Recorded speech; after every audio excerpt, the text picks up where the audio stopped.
Hey guys, it's Bobby and this is part 3. I just remembered something else about what Bethany and I did. I was talking to her about Kamen Rider and I mentioned Kamen Rider Dragon Knight. And, well, she used her phone and watched the first 2 episodes and she became a fan. And, I mean, that's really awesome that I managed to do that happened. I mean, and I played a role in Bethany becoming a Kamen Rider fan. I even showed her the scene from the first episode of Kamen Rider Double in which he fought the Magma Dopant, and she was definitely impressed. And I think particularly because of when he used the Luna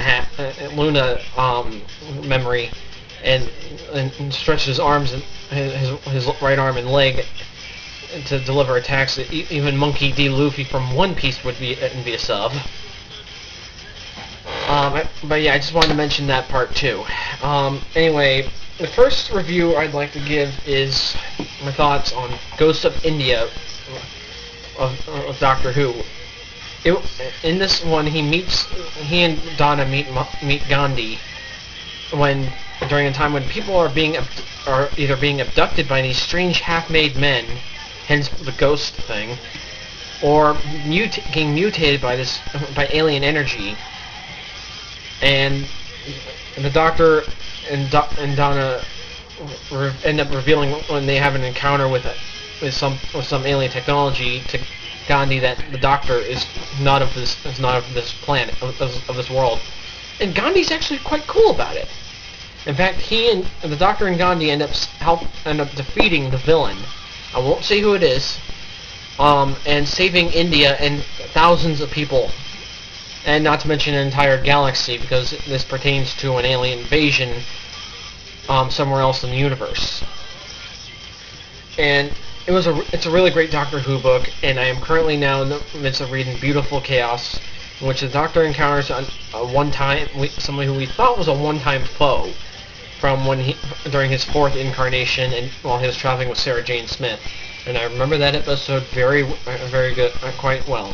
Well, not well in detail, but just the major key things about it.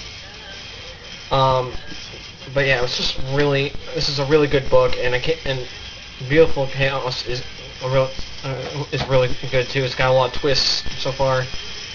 And so, if I finish that book, that will be in my next blog. And let's see, what else?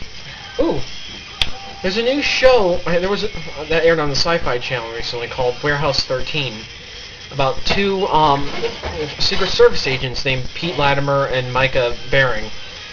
And after stopping a scientist from killing a senator and realizing that this object, an Aztec bloodstone, was the cause, they end up getting recruited by a woman named Mrs. Frederick to fly out to South Dakota in the middle of nowhere and be gatherers for Warehouse 13.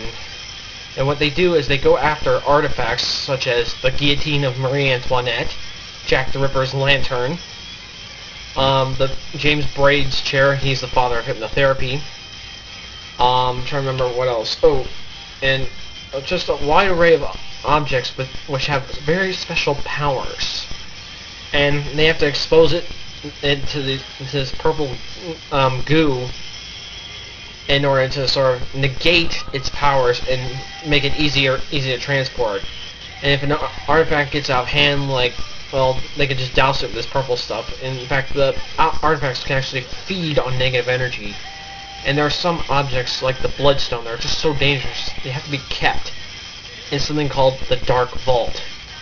And there are things in there like Sylvia Plath's typewriter, and all the Bloodstones put in there, and Lewis Carroll's mirror, which has the spirit of Alice herself. You know, in the first few episodes, Pete plays ping pong with it. But it's got a lot of humor, and especially with Claudia, who helps Artie with inventory and maintenance and other stuff. And actually, she adds a lot of humor to it, and it's just really cool. And I can't wait for season 2. In fact, it's been confirmed for a second season, and I can't wait because it ended with 2 major twists and surprises, and I will not say what. But a couple other artifacts I just remembered are the thimble of Harriet Tubman and Edgar Allan Poe's book and pen. And there was some other ones. Oh, an implosion bomb and a samurai sword that allows the person wielding it to become invisible, but only if it has the Tsuba, that little thing on the bottom of the between the blade and the handle. This ends part 3.